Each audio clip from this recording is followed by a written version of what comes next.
बिस्मिल्लाहिर्रहमानिर्रहीम। अस्सलामुअलैकुम। मैं हूँ उम्मे अहमद और वेलकम करती हूँ आपका अपने चैनल में।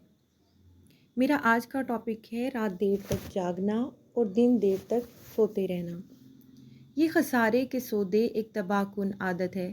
ख़वातीन में सर का भारीपन, चक्कर आना, हर वक्त बोझल रहना, बेबरकती, घर में बेसुकूनी, ज़हनी कशमकश, बेशुमार मसाइल की एक ही वजह है कि रात देर तक जागते रहना।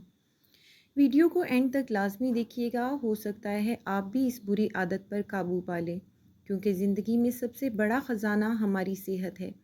अगर हमारी सेहत नहीं तो दुनिया के सब ख़जाने बेकार हैं।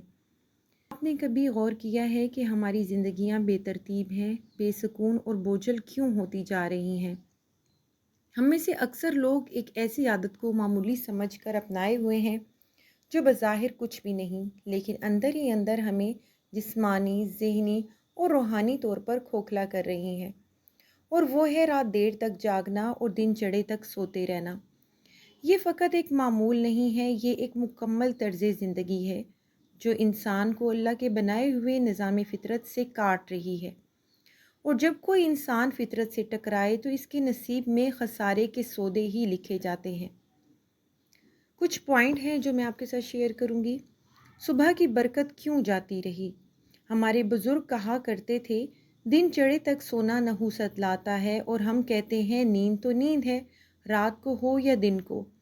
लेकिन फ़र्क है, बहुत फ़र्क है। रात का वक़्त अल्लाह की तरफ से एक मखसूस रूहानी और जिस्मानी शिफा का वक़्त है। इस वक़्त में सोना सिर्फ आराम नहीं है, ये आपके लाशऊर जिस्म और रूह को अल्लाह की तरफ से मिली हुई कुदरती थेरेपी है।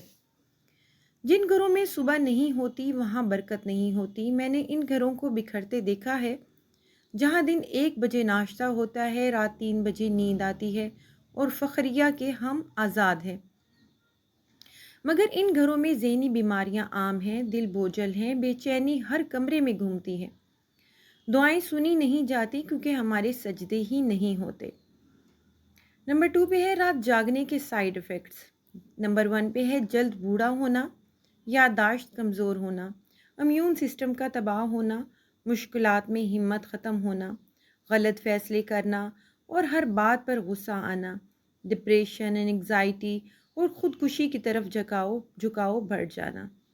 ये सब महज इत्तेफाक नहीं, ये नींद की बेतौकीरी का अंजाम है। क्या आप जानते हैं कि रात के पहले पहर यानी 1 से 3 बजे के दरमियान खुदकुशी का रिस्क सबसे ज़्यादा होता है। दिमागी बीमारियों का आगाज़ इसी वक्त में होता है जब इंसान का सोना ख़त्म और जागना शुरू होता है। लाशऊर की मुरम्मत करने वाला निज़ाम सिर्फ रात में और सिर्फ अंधेरे में कुदरती अंदाज में फ़आल होता है और हम इसे मोबाइल की स्क्रीन से जला देते हैं।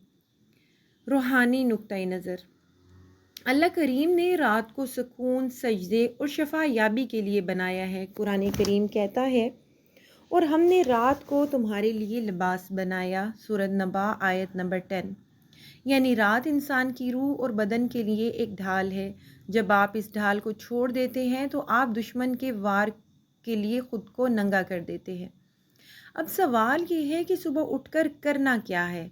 इससे बड़ा सवाल ये है कि दिन चढ़े तर सोकर आखिर करना क्या है। पुराने वक्तों के लोग बग़ैर मोबाइल, बग़ैर शॉपिंग, बग़ैर नेटफ्लिक्स के भी सुबह फजर से पहले जागते थे, क्योंकि इनके दिल अल्लाह से जुड़े होते थे। हमें सोना नहीं, वापस आना है। आइडियल लाइफ के लिए हल ये है कि रात की नींद वापस लाएं। सोने से पहले मोबाइल बंद कर दें। रात 10 बजे से पहले बिस्तर पर चले जाएं। वज़ू करके सोना शुरू कर दें। सोने से पहले तस्बीहात या दुआएं पढ़ें। सुबह सूरज तुलू होने से पहले बेदार हो जाएं।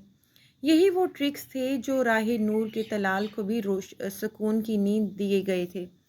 आखिर में सिर्फ इतना कि नींद सिर्फ नींद नहीं, ये आपकी रूह का इलाज है। जब आप वक़्त पर सो जाते हैं तो आपका ज़ख़म भर जाता है, आपकी हिम्मत बढ़ जाती है, आपका दिल नरम हो जाता है और आपका अल्लाह से रिश्ता बहाल होने लगता है। लेकिन जब आप वक़्त पर सोना छोड़ देते हैं तो आप खसारे का सौदा कर लेते हैं। उम्मीद करती हूँ कि आपको आज की वीडियो भी पसंद आई होगी। अगर पसंद आई तो प्लीज़ अभी बेल नोटिफिकेशन कॉल कर दें, चैनल को भी सब्सक्राइब कर लें। मिलूँगी एक नई टॉपिक के साथ, तब तक के लिए खुदा हाफिज़।